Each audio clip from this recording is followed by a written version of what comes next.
Allah Subhanahu wa taala. Bersama saya adalah Ustaz Kawidin Ahsyarasi.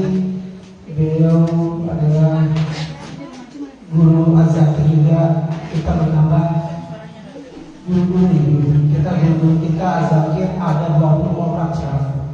Hebatnya Bu azakir, bukan satu guru sekarang. Kita menambah guru-guru baru, yaitu mudah-mudahan azakir dengan guru-guru baru menambah wawasan kita, biar ada keberkahan selalu azakir. Ya Bu, mari kita mulai dengan baca basmalah. Bismillahirrahmanirrahim. Kajian kita mulai. Judulnya itu mantap Bu. 3 amalan yang tertolak dalam sholat. Dengarkan ini baik-baik Bu, agar kita ada ilmunya ibadah. Ibu, mudah-mudahan ada yang ngobrol dulu sama kita. Dengarkan, camkan, ilmu inilah penting buat kita sekalian. Untuk berita apa tadi? Bismillahirrahmanirrahim. Assalamualaikum warahmatullahi wabarakatuh. Coba pelan banget. Sudah berapa makan belum nih? Belum nih, belum, makanya suaranya agak telan. Sekali lagi Bu ya. Assalamualaikum warahmatullahi wabarakatuh. Waalaikumsalam warahmatullahi wabarakatuh. Masya Allah, kalau suaranya serempak begini indah. Alhamdulillah. Alhamdulillahilladzi hadana bihadza wa ma kunna linahtadiya laula an hadana Allah. Asyhadu an la ilaha illallah wahdahu la syarika lah. Wa asyhadu anna Muhammadan 'abduhu wa rasuluh. Allahumma shalli wa sallim ala sayyidina Muhammadin wa ala alihi wa ashabihi ajma'in. Amma ba'd. فقال الله تعالى في القرآن الكريم: أعوذ بالله من الشيطان الرجيم. بسم الله الرحمن الرحيم. يا أيها الذين آمنوا اتقوا الله حق تقاته ولا تموتن إلا وأنتم مسلمون. يا أيها الذين آمنوا اتقوا الله وقولوا قولا سديدا يصلح لكم أعمالكم ويغفر لكم ذنوبكم ومن يطع الله ورسوله فقد فاز فوزا عظيما. وقال عليه الصلاة والسلام: فإن أصدق الحديث كتاب الله وخير الهدي هدي محمد صلى الله عليه وسلم.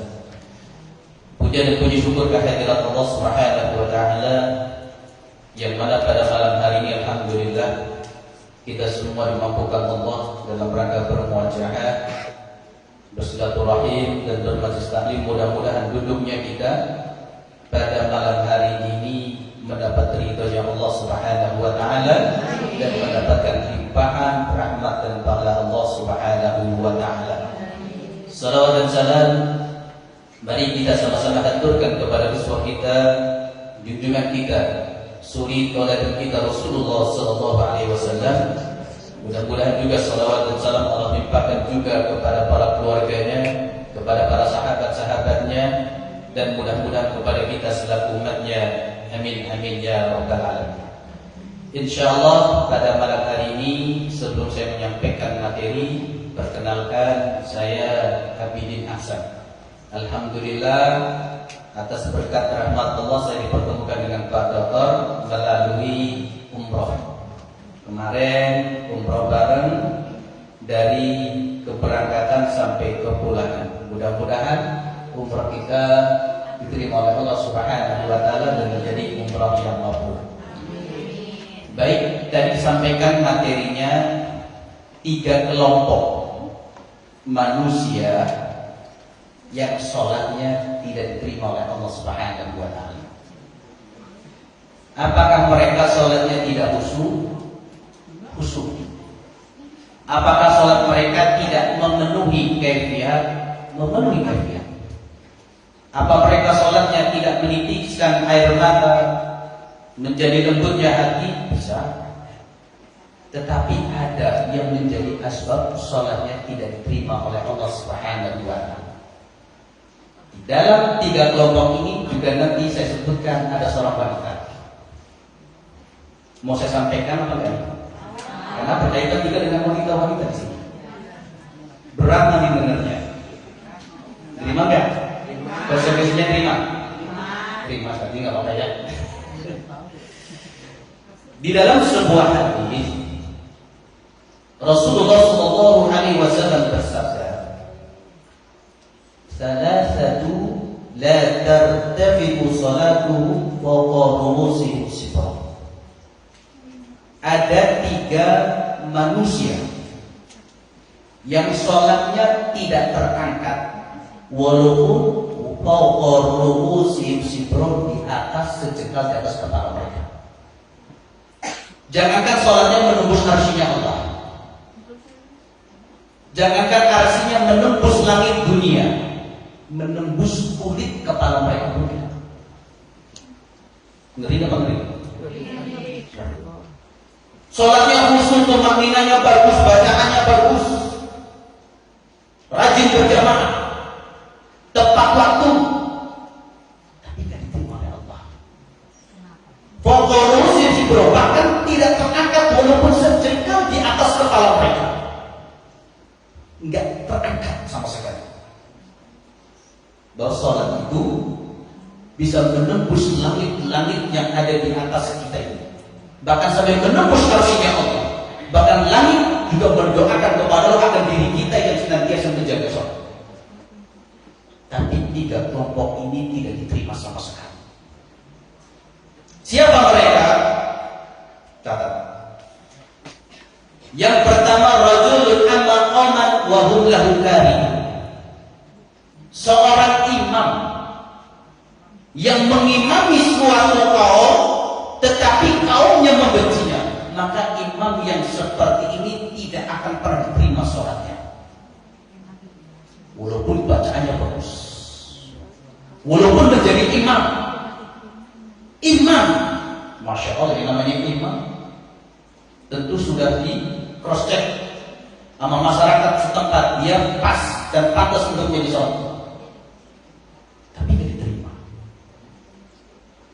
Para ulama mengatakan imam sini ada 2, ada imam besar, ada imam kecil. Imam besar bisa jadi seorang pemimpin, bisa jadi seorang pemimpin, bisa presiden, bisa gubernur, bisa wali kota, bisa lurah, karena dia memimpin manusia.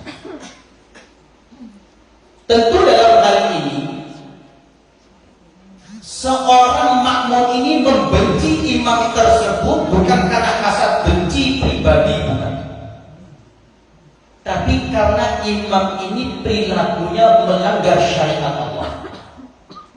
Menjadi pemimpinnya tidak adil.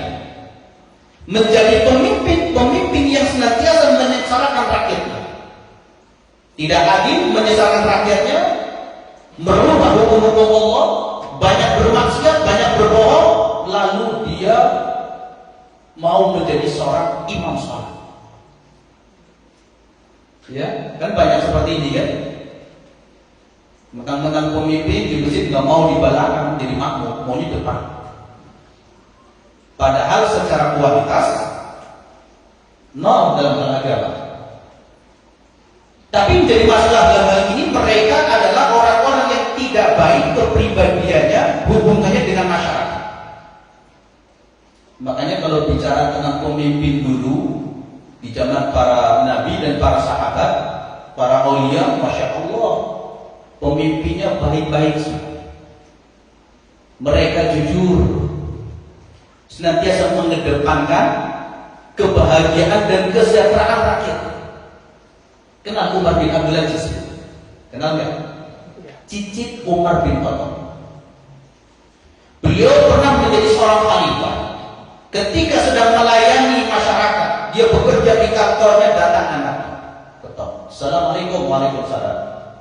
Siapa? Saya Abdullah. Abdullah bin Umar. Nah, masuk. Ketika masuk, di samping Umar bin Abdul Aziz, anaknya, ditanya oleh bapaknya, Wahai anakku, kamu datang ke sini, ke kamarku, ke kantorku, ke ruang kerjaku, apakah ada tujuan untuk kemaslahatan umat apa pribadi?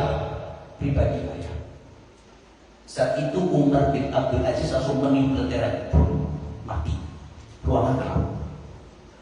Sehingga Abdullah berkata kepada bapaknya, ya ayah, bagaimana saya akan mengobrol dengan ayah dalam kondisi kamar ini gelap? Kenapa lentaranya dipadamu? Apa kata bapaknya? Wahai anakku, kamu datang ke kantorku ini, kamu datang ke tempat kerjaanku ini akan membicarakan masalah pribadi, bukan masalah umat. Sedangkan lentera ini minyaknya dari Baitul Mal, dari anggaran negara. Tidak pantas kita membicarakan pribadi difasilitasi dengan anggaran negara. Haram.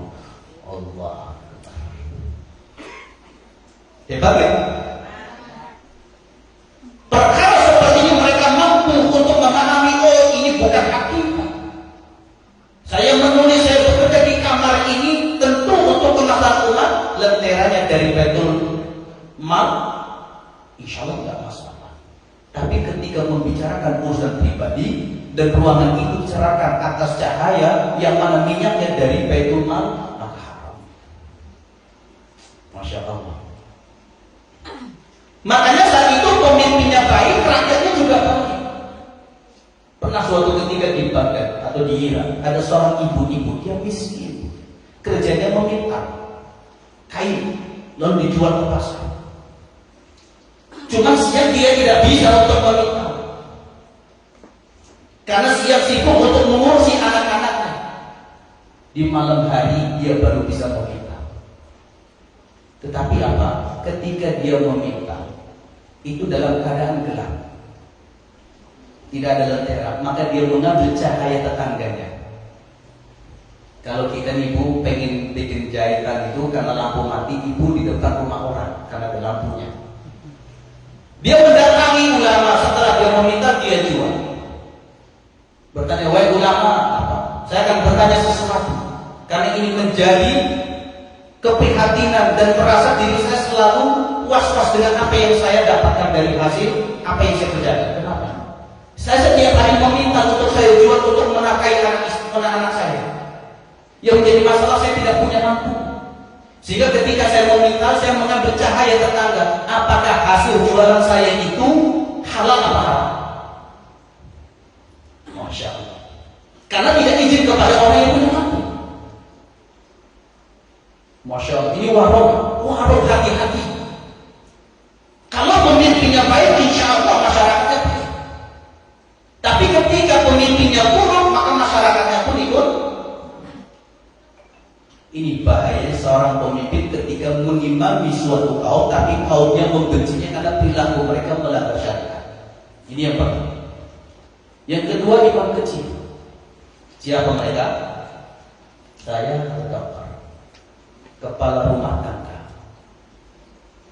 atau imam-imam musola. Dia menjadi orang yang dikenal di tengah masyarakat. Dia mengimami masyarakat di masjidnya.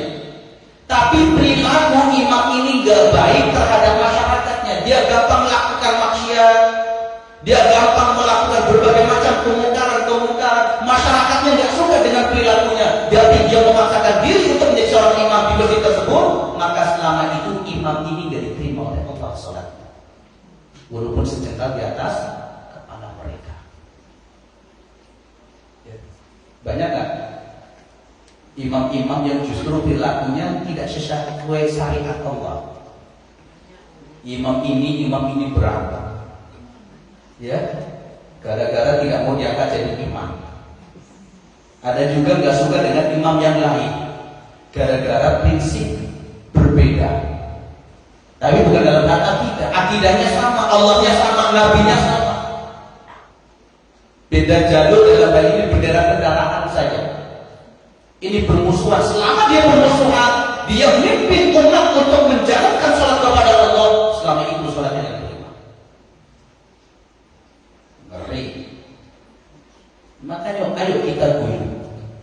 Mau itu merah, mau itu putih, mau itu kuning, ya kan? Mau dia NU, mau dia Muhammadiyah, mau dia Persis, mau dia Salafi, ayo guyur jadi satu. Tuhannya sama Allah, nabinya sama Rasulullah Muhammad SAW, kitabnya sama Al-Quran, kiblatnya sama Ka'bah, umrohnya juga sama. Kenapa harus musuh-musuhan? Saya khawatir ketika memusuhi karena beda kendaraannya, ini nggak benar. Saya khawatir selama itu sholat kita tidak diterima. Sepele ini, tapi melihat di lapangan banyak terjadi. Makanya saya jenggot sangat panjang disebut Wahabi. Loh, apa salahnya jenggot? Allah tumpukan saya dengan jenggot keburukan. Apa salah saya itu? Salah nggak? Enggak. Allah yang menumbuhkan dan juga ada sunnah nabinya saya ini agar saya berbeda dengan perempuan. Ciri laki-laki bagaimana? Dia bukan berarti Pak Dokter enggak laki-laki, laki-laki beliau. Cuma disembunyikan jenggotnya. Seminggu potong. Ini kan masalah. Kalau hanya berbeda masalah seperti itu menjadi permusuhan, kebencian, saya khawatir kebencian terhadap saudara itu menjadi penghalang akan ibadahnya diterima atau tidak oleh Allah Subhanahu wa Ta'ala. Bahkan tidak terangkat sama sekali di atas kepala mereka sejengkal ini, nggak terangkat. Apalagi nembus langit pertama, langit kedua sampai arsy-Nya Allah. Salat qiyamul lailnya, salat tahajudnya, salat duhanya, salat hajatnya, salat fardunya, salat di Indonesia, salat di Mekahnya, salat di Madinah, salat di Al-Aqsanya. Di seluruh mana selama dia benci dan dia melakukan berbagai macam kemaksiatan kepada Allah, lalu dia menjadi seorang imam, maka selama itu tidak terima. Ini yang pertama. Kedua, bagi ibu-ibu giliran tadi kan bapak. Yang kedua, wa imra'atun batat wa zawjuha 'alaiha sahih. Seorang istri. Seorang kencang. Seorang istri yang tidur meninggalkan suaminya dalam keadaan marah.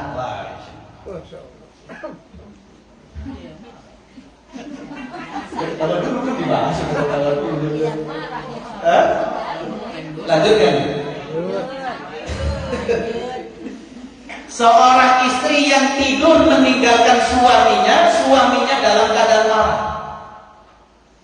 Lalu dia bangun malam, sholat tahajud. Kami ya Allah, ampuni kami ya Allah. Saya telah membuat sakit hati suami, tapi belum minta maaf. Suaminya tidur, kita masih dalam keadaan marah, belum mendapat ridho suami. Setelah sholat tahajud ditutup dengan sholat zikir, masya Allah, sholat tahajud, zikir sampai waktu subuh. Setelah sholat subuh, sebelum sholat subuh, sholat fajar, sholat subuh, zikir lagi sampai subuh. Ya, lalu lagi sholat duha. Sampai suaminya berangkat kerja, dia belum meminta maaf. Zuhur, asar, maghrib, suaminya pulang, belum minta maaf. Sampai tidur lagi dia belum minta maaf. Selama itu seluruh sholatnya tidak diterima oleh Allah Subhanahu wa Ta'ala.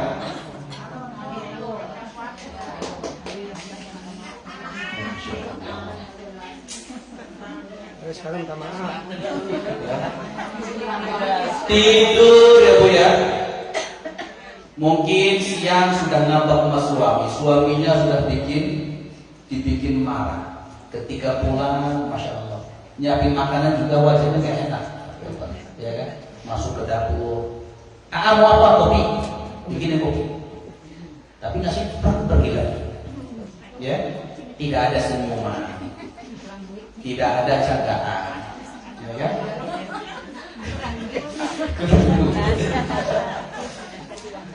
Sampai suaminya masya Allah meminum kopi yang tadi dikasih gula merasa pahit juga. Kata melihat perilaku dan akhlak istri yang tidak baik terhadap suami. Hanya jam 9, jam 10 masuk ke kamar, lalu dia membalikkan badan. Naudzubillah. Lalu dia tidak meminta ridhonya kepada suami akan perilaku dirinya kepada suami. Lalu suami dibikin marah, menggerutu karena perilakunya. Dia menjalankan sholat fardu, sholat sunnah, sholat tahajud. Selama itu sholatnya tidak terangkat sama sekali dari kepala mereka. Masya Allah. Ngeri gak? Gara-gara duit kurang nampak. Rizki itu Allah yang sudah menentukan. Allah Subhanahu wa ta'ala tidak akan pernah mematikan seorang manusia atau makhluknya sebelum Allah sempurnakan rizkinya di dunia.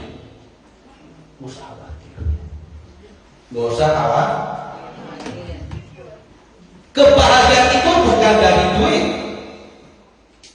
Kebahagiaan itu bisa diambil dari nilai-nilai keimanan kita kepada Allah. Bersyukur atas yang Allah berikan kepada kita. Itu akan menjadi kita menjadi pribadi yang kokoh, sabar, dan selalu menerima.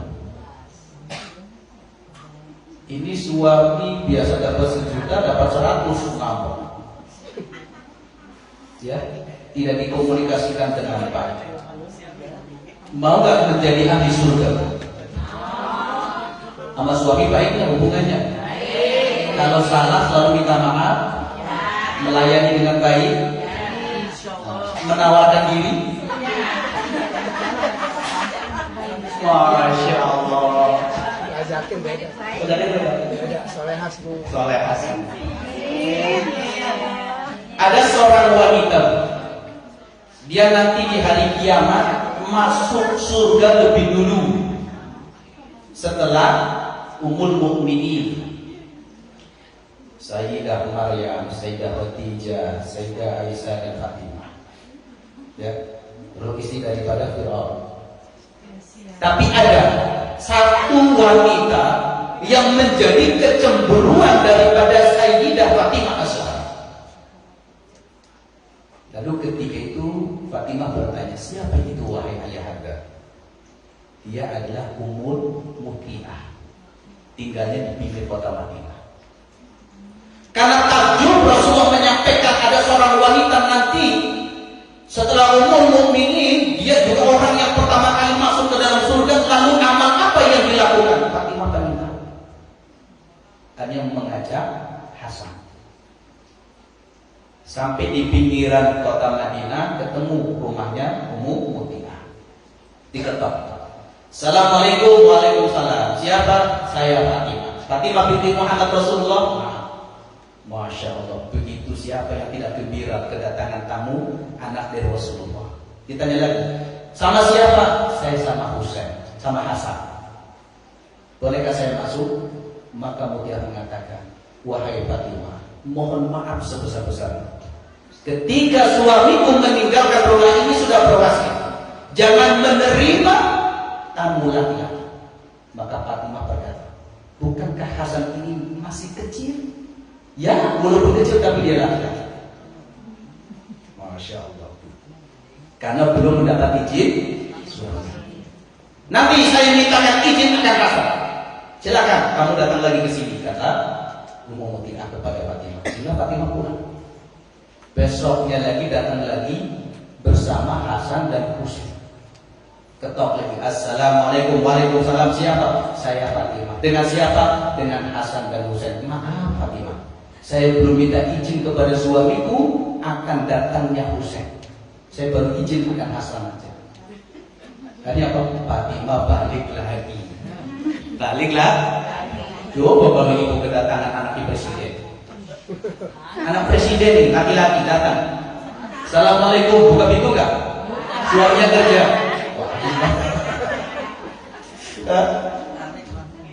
Masya Allah, ini mulia. Tidak terima walaupun pada hatinya itu berat. Tapi demi ketaatan terhadap suami dia jalankan. Walaupun itu anak Nabi dan cucu Nabi. Lalu menerima anak dan cucu Rasul itu suatu keberkahan. tapi ditolak karena layanan ketaatan terhadap suami. Akhirnya besoknya datang lagi. Setelah datang, assalamualaikum, waalaikumsalam, dibuka seluruhnya masuk. Fatimah, Hasan dan Husain. Sehingga di dalam rumah itu dilihat apa sih keunggulan Mutia. Dilihat kanan kiri rumah, masya Allah. Dan juga dilihat di atas meja ada makanan, ada handuk dan ada rotan. Maka Fatimah bertanya, untuk apa ini wahai Ummu Mutia? Maka Ummu Mutia mengatakan, setiap hari ketika suamiku pergi, maka aku mempersiapkan diri dengan dandan yang terbaik. Saat itu Fatimah takjub melihat dandanannya Mutia dengan berbagai macam pernak-pernik yang terbaik untuk suaminya ketika datang kerja. Kalau ibu-ibu suami mau pulang itu dandannya gimana? Apa daster doang? Masya Allah. Daster 25 bolong lagi Ustaz. Sono sini mah enggak sono. Coba sini enggak soleh tapi enggak. Enggak insyaallah Bu ya, terus kita ya. Enggak jauh beda kok ya. Ini Masya Allah. Dilihat penampilan Mutia luar biasa, dia memakai pakaian yang terbaik dan pakaian yang termahal. Pakaian yang terbaik dan pakaian yang termahal. Kalau sekarang pakaian yang terbaik itu dipakai setahun sekali mau hajatan. Iya. Padahal pahala yang paling besar sekali, jaminannya surga, itu pakaian kita beli untuk dipakai di dalam rangka melayani suami. Pakai lipstik yang bagus, masya Allah ya Bu ya. Lipstik yang bagus, yang mahal untuk dilihat suami. Saya gimana nih? Masya Allah. Nanti pulang pakai pakaian yang terbaik. Ya. Tunjukkan kepada suami. Masya Allah. Itu suami betah nanti. Ya, suami pakai parfum yang terbaik. Jangan dandan doang ke mall pakai yang baik, wangi-wangi, tapi buat suami biasanya jangan, itu kebalik namanya. Kebalik. Pengen nggak nanti di hari kiamat wanita pertama yang masuk surga? Mau tapi nggak dilaksanakan gimana? Nggak? Laksanakan. Nggak punya suami. Suami insya Allah ya cukup beribadah kepada Allah dengan baik, dengan pakaian yang terbaik. Sehingga Fatimah bertanya kepada Mutia, ini apa? Ini adalah untuk melayani ketika suamiku datang. Ini ada handuk ketika datang, biarkan dia mandi langsung. Maka aku persilahkan untuk kamar mandi, lalu aku berikan handuk ini dengan pelayan terbaik. Lalu diberikan pakaian setelah mandi. Setelah pakaian rapi, maka ini ada makanan. Dipersilahkan untuk makan. Setelah semua selesai pelayananku, saya bertanya kepada suamiku, wahai suamiku, apakah dari pagi sampai detik ini jika pelayanku baik? Alhamdulillah. Kalau tidak baik, ini ada rotan. Silakan pukul saya. Tapi Fatimah berkata lagi, apakah suamimu sering memukul? Demi Allah, selama saya menikah dengan suamiku adalah suami yang sangat sayang kepadaku, tidak pernah menyakitiku sama sekali. Walaupun menyiapkan kalau ibunya bikin rotan gimana buat suami? Masya Allah. Inilah yang menjadi ketakjuban daripada Sayyidah Fatimah, sehingga ini yang sulit untuk dilaksanakan oleh seorang istri. Tapi demi untuk mengharapkan ridhonya Allah, semua itu dilakukan dalam rangka melayani kepada suami. Masya Allah. Tapi kalau enggak, Masya Allah, dikit-dikit marah sama suami, dikit-dikit marah sama suami. Ketika ke tempat tidur langsung memeluk bantal tanpa meminta maaf. Padahal udah bikin salah, selama itu sholatnya nggak diterima. Pengen nggak sholat diterima, maka harus berbuat baik kepada suami. Untuk menjadi seorang istri ahli surga itu gampang sekali, beda dengan laki-laki. Wanita itu cukup jalankan 4 perkara. Cukup jalankan 4 perkara. Yang pertama sholat 5 waktu, puasa, jaga kehormatan dan taat suami. Di situ akan diberikan keluasan oleh Allah. Silakan masuk surga dari pintu mana saja yang kamu kehendaki. Masya Allah. Ibu diperintah oleh Allah masuk ke dalam surga dari pintu mana saja. Ibu dipanggil presiden, lebih senang masuk pintu belakang apa pintu depan? Ada penjaganya ganteng-ganteng, ya kan? Disambut dengan karpet merah, pintunya besar. Di ruang tamu ada makanan banyak. Masya Allah, ini suatu kehormatan. Surga lebih hebat daripada itu semuanya. Surga lebih apa tadi? 4 perkara tadi. Sholat, puasa, jaga kehormatan dan bersuami. Ini 4 tadi jalankan nggak? Insya Allah harus. Sebagai umat muslim wajib, karena kebahagiaan itu di ujung itu buat kita. 4 perkara ini insya Allah tidak berat di dunia, asal selama ada iman, ada takwa kita kepada Allah. Semua masalah dalam kehidupan dunia itu kecil kita lewati. Masalah itu menjadi berat, menjadi beban karena kita tidak punya iman kepada Allah. Kalau punya iman dan punya takwa, perkara-perkara permasalahan itu semuanya kecil di hadapan kita. Makanya dengan bermajlis ini, masya Allah, kita akan menjadi pribadi-pribadi ahli ilmu. Dengan ilmu itu kita lebih gampang memahami siapa diri kita, siapa Allah, apa hak Allah dan apa hak kita. Dengan ilmu itu kita akan menjadi orang yang tercerahkan hati. Jadi tadi slogan Az-Zahid, dengan ilmu menjadi terang, tanpa ilmu ini masyarakat. Nah ini yang kedua, wamra'atun batat wa zawzuha 'alaiha sa'itun. Seorang istri yang tidur meninggalkan suami dalam keadaan marah, maka selama itu sholatnya tidak diterima. Pernah seperti ini kan? Ninggalin suami dan kadang punya masalah pagi, tapi nggak langsung minta maaf. Nggak pernah diajakin. Diajakin nggak pernah, nggak tahu di rumahnya. Insya Allah, ini masalah. Ya, jangan sampai. Ya. Karena sayang sholat tahajudnya, sholat fardunya, sholat sunnahnya semuanya dari. Ini yang kedua. Lalu yang ketiga,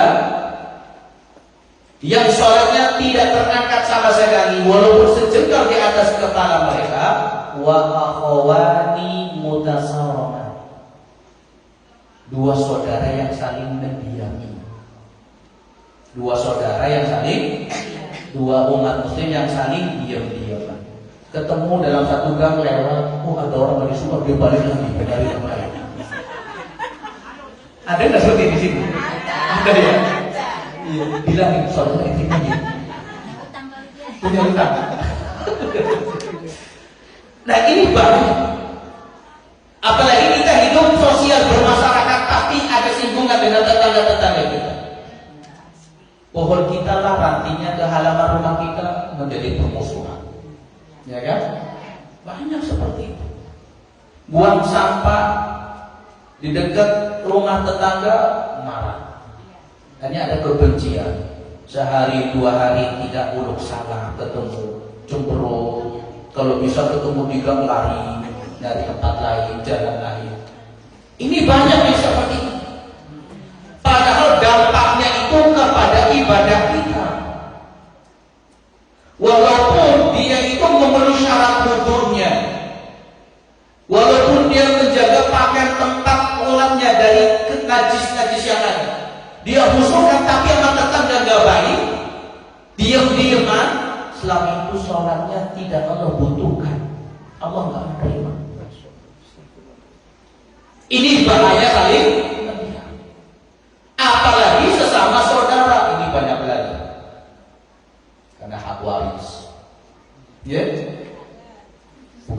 kezoliman, saling bunuh-bunuh. Wah, ini rusak, benar-benar rusak. Diam-diaman saja membuat sholatnya gak terima. Bukan sholat fardunya saja, seluruh sholat yang dia lakukan tidak terangkat sama sekali selama dia belum meminta maaf. Tuh, makanya dalam Islam itu gak boleh saling mendiam-diam, apalagi urusan sepele. Kecuali dalam yang hak, dia maksiat, itu pun ada batas waktu supaya dia sadar. Tapi kalau masalah dunia, masalah Roma, masalah harta, jangan sampai. Karena diam-diamnya kita terhadap saudara kita menjadi ibadah kita tidak diterima oleh Allah Subhanahu wa ta'ala. Lalu bagaimana yang terbaik? Yang terbaik adalah mereka yang mengucapkan salam lebih dahulu. Kali itu akan melonggarkan hati dari amarah. Cuma masalahnya kan berat ya. Ibu sudah benar posisinya, tapi dia nggak mau negur gitu. Ibunya juga nggak mau negur lagi, ya kan? Sudah benar nggak mau negur. Nah, orang udah salah kok kita suruh negur, enak banget, ya sama saja. Ya, tegur kan, agar dia berubah. Sanggup nggak? Sudah benar disuruh minta maaf. Dilatih. Harus sabar, ya, harus sabar. Udah salah dikasih tahu tapi marah. Ya biarin saja. Itu ujian buat kita. Tidaklah ada orang beriman kecuali pasti akan diuji oleh Rasulullah. Bagaimana salah? Enggak pernah salah. Menyampaikannya hak, menghidupkan hati orang, tapi Rasul dibenci, Rasul dihina, Rasul dicaci maki. Pernah suatu ketika Rasulullah SAW, ini kisahnya, Abu Bakar As-Siddiq bertanya kepada anaknya Sayyidah Aisyah sebagai istri Rasulullah SAW. Ini Abu Bakar bertanya, wahai anakku, apakah ada sunnah Nabi Rasulullah yang belum aku lakukan? Berhidup Rasulullah itu Abu Bakar As-Siddiq itu senantiasa bersama Rasulullah, tidak mau tertinggal dalam amal apapun, semua dikerjakan. Tapi kata anaknya Sayyidah Aisyah, ada wahai ayah. Setiap pagi Rasulullah ke pasar Madinah membawa bubur dari kambing untuk diberikan ke pengemis Yahudi yang ada di pojokan pasar Madinah. Saat itu Rasulullah ketika menyuapi bubur ke pengemis Yahudi yang buta ini, pengemis Yahudi yang buta ini selalu berteriak, jangan dekati Muhammad. Muhammad ini pengrusak rumah tangga. Muhammad ini merusak masyarakat. Jangan dekati Muhammad. Padahal yang menyuapi adalah Rasulullah. Rasulullah marah. Disuapi dengan santun, disuapi dengan baik. Dibiar adem daripada bubur itu baru disuapi. Sampai suatu saat Rasulullah meninggal. Ketika Rasulullah SAW meninggal, Abu Bakar As-Siddiq ingin meneruskan apa yang dilakukan oleh Rasulullah SAW. Sehingga Abu Bakar As-Siddiq membuat bubur dari gandum, dibawa ke pasar, dicari pengemis Yahudi yang buta. Ketika disuapi, suapan pertama, dia teriak, siapa kamu ini? Saya orang biasa yang menyuapi kamu. Bohong kamu. Memang kenapa? Orang yang biasa menyuapi aku ini adalah orang yang lembut. Ia santun, dia baik. Sebagaimana seorang bapak menyuapi anaknya, dia lebih lembut kepadaku. Abu Bakar menitiskan air mata. Abu Bakar meneteskan air. Padahal Abu Bakar adalah sahabat Nabi yang paling lembut, yang paling baik, yang paling santun daripada sahabat yang lainnya. Kelembutan beliau ketika menyuapi pengemis Yahudi yang buta ini ternyata dianggap paling kasar. Kalau seandainya Abu Bakar As-Siddiq menyuapi pengemis Yahudi yang buta ini dianggap kasar, lalu bagaimana lembutnya Rasulullah SAW? Ketika dia berkata, saya orang yang biasa. Tidak, kamu kasar. Kamu bukan orang yang tulus. Siapa kamu? Maka Abu Bakar berkata, iya, saya adalah sahabatnya Dia adalah Muhammad bin Abdullah, adalah Nabi dan Rasulullah Sallallahu Alaihi Wasallam. Ketika mendengar itu, pengemis Yahudi buta ini terbelakang seperti orang ketakutan, seperti tersambar petir di siang hari. Orang yang biasa dia hina, orang yang biasa dia caci maki, dia ngomong-ngomong dikatakan majnun, tapi dia setiap hari menyuapiku, menangis dia pun. Menangis, lalu dia mengikrarkan diri, asyhadu an la ilaha illallah wa asyhadu anna Muhammadar Rasulullah. Jadi bersahabat berkat kesabaran Rasul. Diolok-olok, dihina, masih memberikan sedekah. Kalau ibu diolok-olok masih memberikan sedekah ya? Kalau orang aja marah. Yang ada doa keburukan yang ada ya. Ya, kapan orang ini mampus dan sebagainya, alhamdulillah, nggak ketemu lagi, biasa ngolok-ngolok. Allah Akbar. Rasulullah tidak seperti itu. Pengen nggak Rasulullah menjadi uswah kita? Laqad kana lakum fi Rasulillahi uswatun. Tetap di Rasulullah ada suri dan yang baik. Benar nggak ibu? Kalau diolok-olok sampai seperti Rasulullah nggak? Katanya Rasulullah contoh, ya kan? Panutan kita, ya kan bu? Jadi panutannya jangan yang enak-enaknya saja, Ustaz. Ya? Justru yang pahitnya itu akan menjadi wasilah tingginya iman dan baiknya takwa kita kepada Allah. Rasulullah ketika mau sholat biasa diludahi oleh seorang wanita Yahudi. Tiap hari kotoran. Ketika Rasulullah lewat lagi, kok gak ada yang meludahi ini? Akhirnya bertanya kepada orang-orang, kemana orang ini?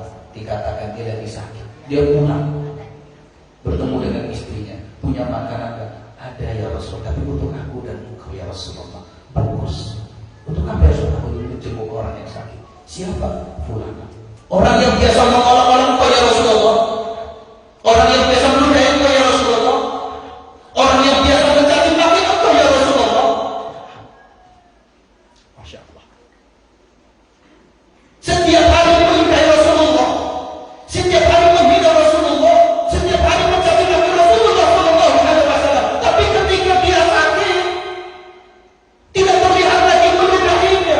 Dicari sama Rasulullah. Kemana orang ini? Allah Akbar.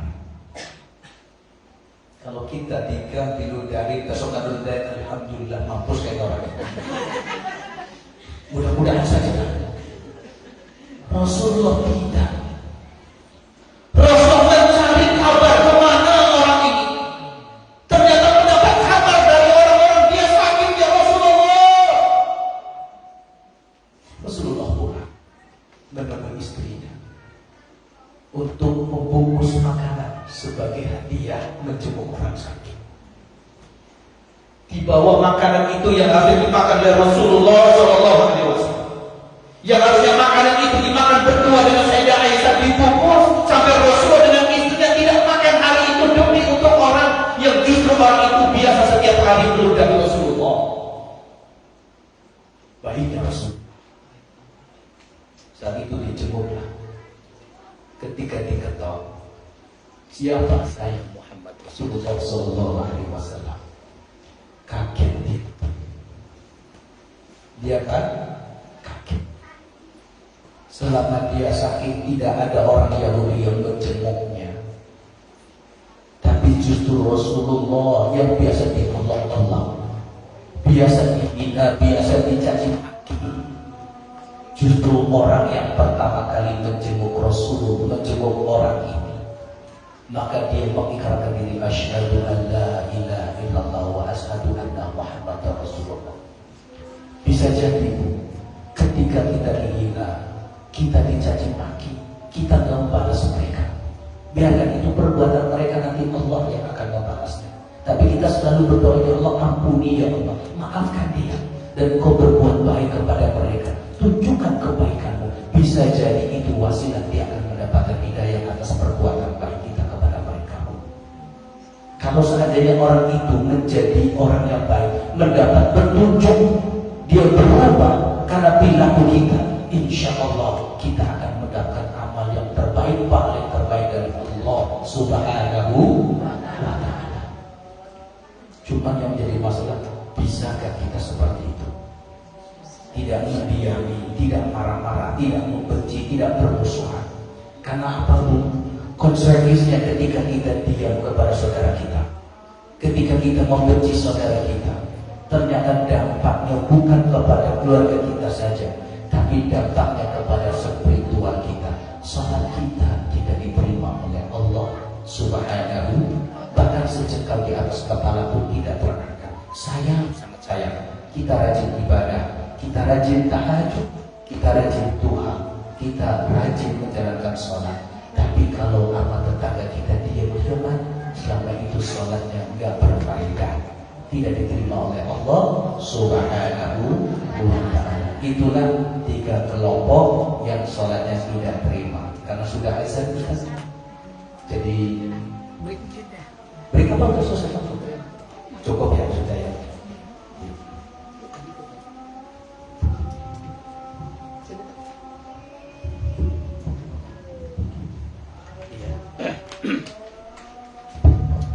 Iya Bu ya.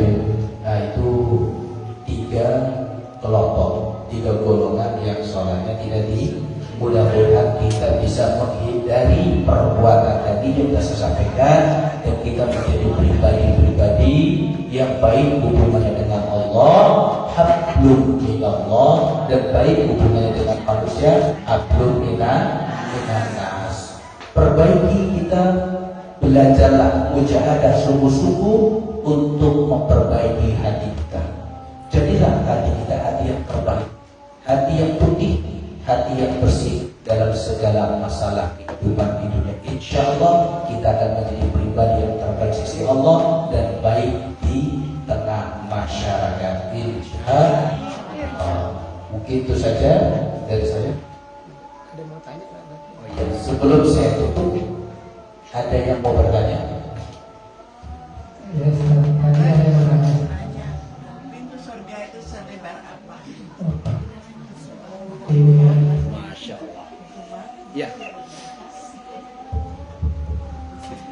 Pintu surga, Rasulullah pernah berkata bahwa surga dengan surga lain itu luasnya seluas Mekah dan Busra. Itu hampir, kalau sekarang itu hampir 1403 kilo atau berapa? Lebar segitu, lebar sekali. Busra itu wilayah mana itu ya? Anak apa di rumah? Tapi hampir ribuan kilo, sangat lebar sekali. Jadi masya Allah, surga orang yang terakhir kali masuk ke dalam surga itu hadisnya sangat panjang. Ternyata itu dilipat gandakan 10 kali lipat besarnya dunia. Itu orang yang terakhir masuk ke dalam jahanam. Dia ada orang yang dilintas oleh Allah, diberikan ampunan oleh Allah Subhanahu wa ta'ala, lalu dimasukkan ke dalam surga. Itu ada pembicaraan antara hamba ini dengan Allah sampai Rasul ketika menyampaikan itu tertawa. Ketika mengatakan penuh, ternyata Allah lipat gandakan 10 kali lipat. Bayangkan, dunia saja sini kita nggak mampu melampaui semua.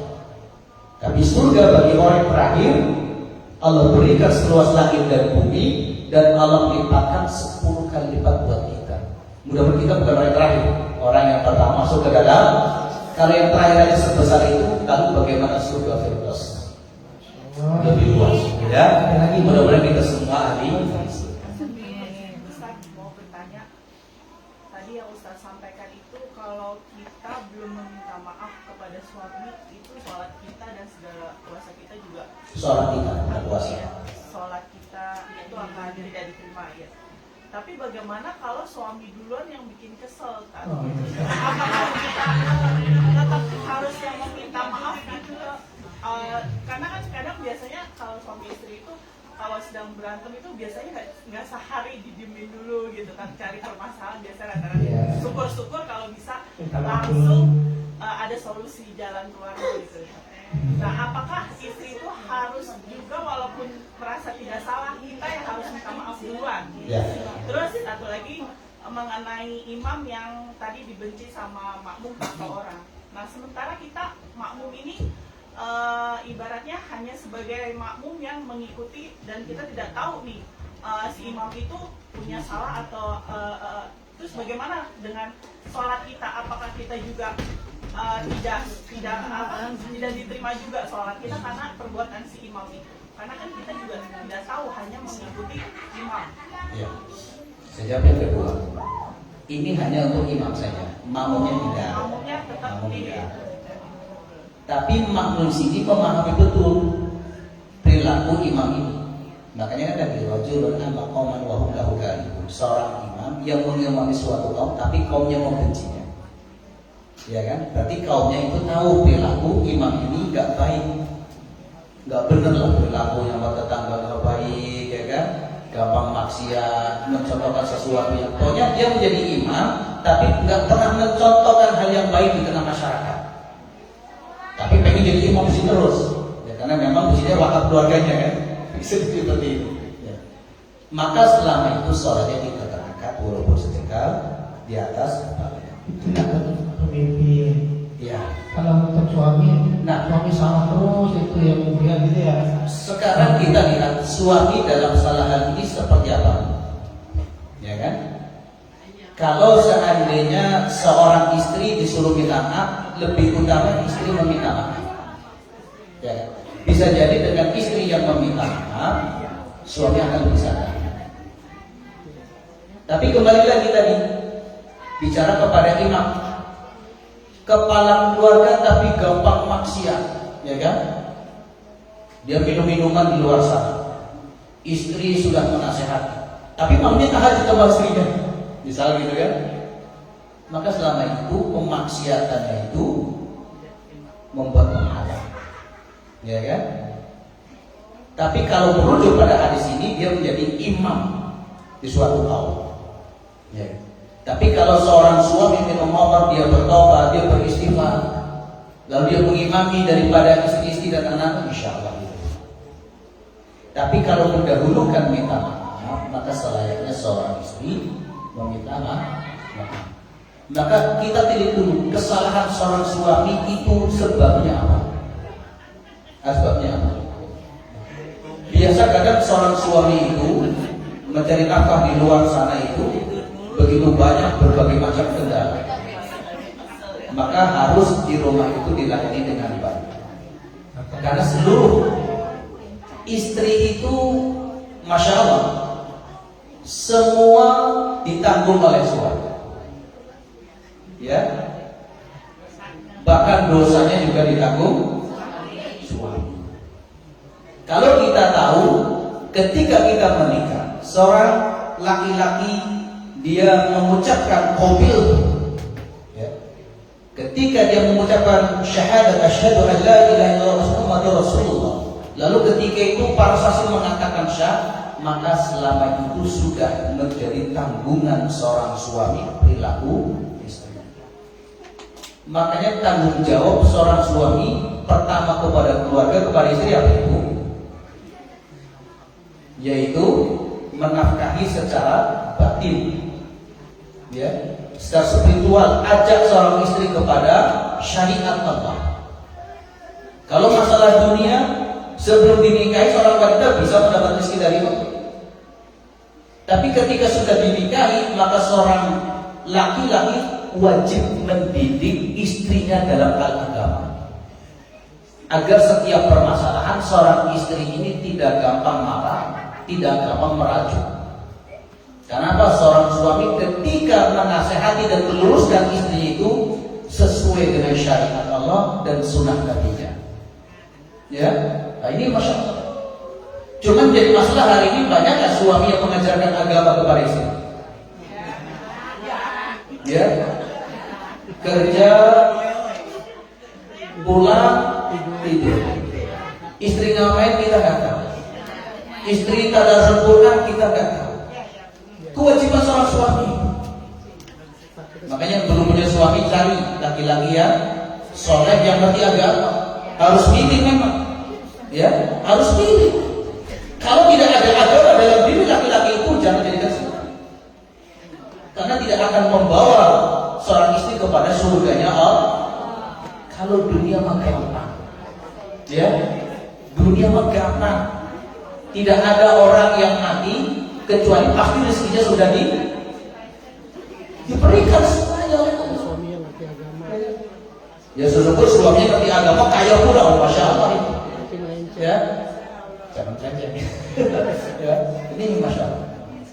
Tapi Rasulullah mengatakan kalau seandainya seorang hamba boleh untuk sujud kepada manusia, aku perintahkan seorang istri untuk sujud kepada suami. Karena saking pentingnya untuk bersabar atas perilaku suami. Doakan, ya, sambil menasehati, gak harus diam. Cuma menasihati seorang istri kepada suami nggak sebagaimana marah-marahnya terhadap anak, ya kan? Harus dengan kelembutan, ya kan? Coba aja kan, kalau memang suami marah-marah, lain dengan baik, ibu pakai parfum yang baik, pakai bikini ya, di dalam kamar itu, masya Allah, seorang suami akan gampang pudar marahnya, ya. Terus akan gampang menghilangkan amarah dan menjadi keluarga yang romantis. Kadang-kadang komunikasi yang kurang antara suami dan istri, tidak ada keterbukaan. Pulang nggak ditanya bagaimana keadaan kantor Pak, apa ada masalah. Hibur seorang suami. Begitupun seorang suami, hibur pula seorang. Dia sibuk ngurusin rumah, ngurusin anak, pekerjaannya lebih berat daripada suami. Tetapi semua itu akan mendapatkan jaminan surga ketika kita sabar melayani suami dengan baik. Ya, Ya, nanti ada Pak lagi nanti sesi kedua Bu. Baik.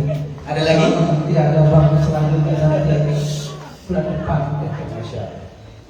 Ada lagi cukup yang ya, saya nanti kalau yang mau face to face ya nanti tanya Ustaz, mumpung nanti ada ibu yang kayak malu gitu kan tentang bagaimana karakter suami di rumah, istri semua kan yang perlu tahu juga di rumah dia ya. Ibu datang aja ke Ustaz, karena Ustaz ini ahli di bidangnya itu ya. Sama-sama belajar. Ya nanti ibu ya.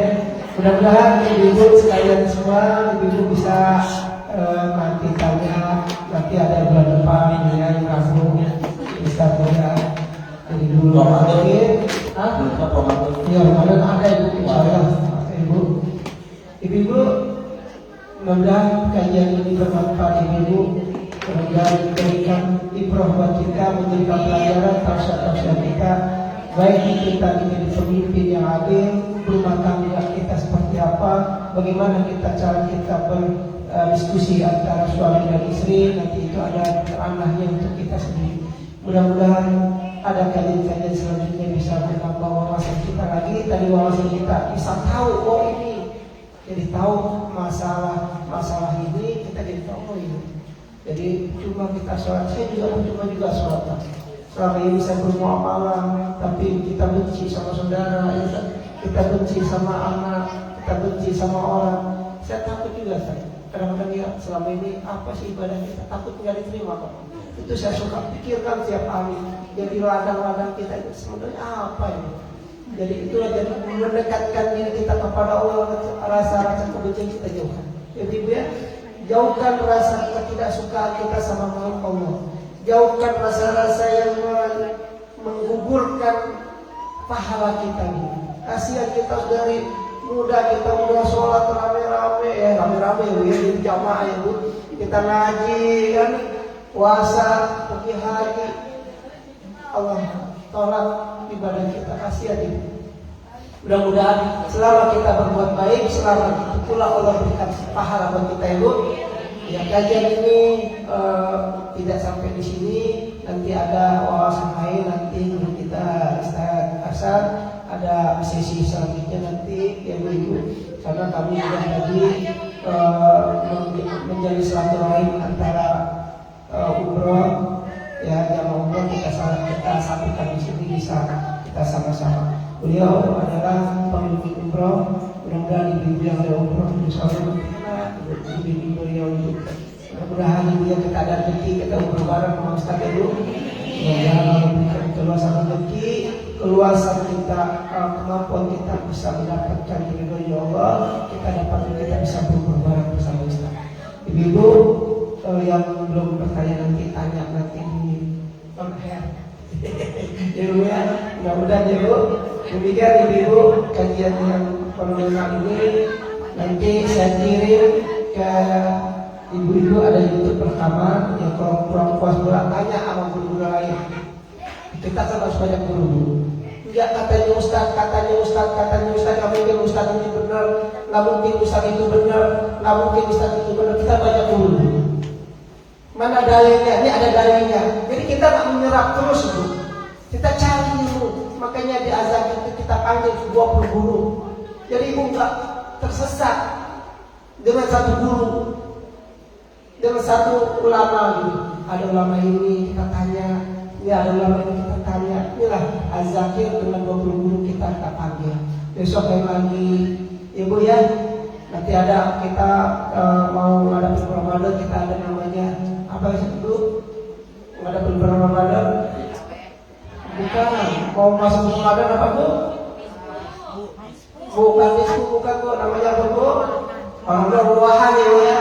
Kita nanti ada ruahan, nanti ada ustaz-ustaz yang memberikan ceramah-ceramah untuk menghadapi bagaimana menghadapi bulan Ramadan dengan hati yang sejuk, hati yang ya Bu, ya ada ibu lah ya. Demikian ibu kajian kita hari ini. Nanti umpamanya Ustaz kita Pak Sodi, Pak Ustaz Sodi, Pak Abdul Rahman itu balik lagi ke Makkah, bimbingan lagi Bu. Nanti beliau lagi yang mau berceramah sama Ustaz yang kemarin Ibu ya, dengan Ustaz Khalid. Demikian ibu lalu kita habis waktu. Kita akhiri dengan baca Alhamdulillah. Assalamualaikum warahmatullahi wabarakatuh.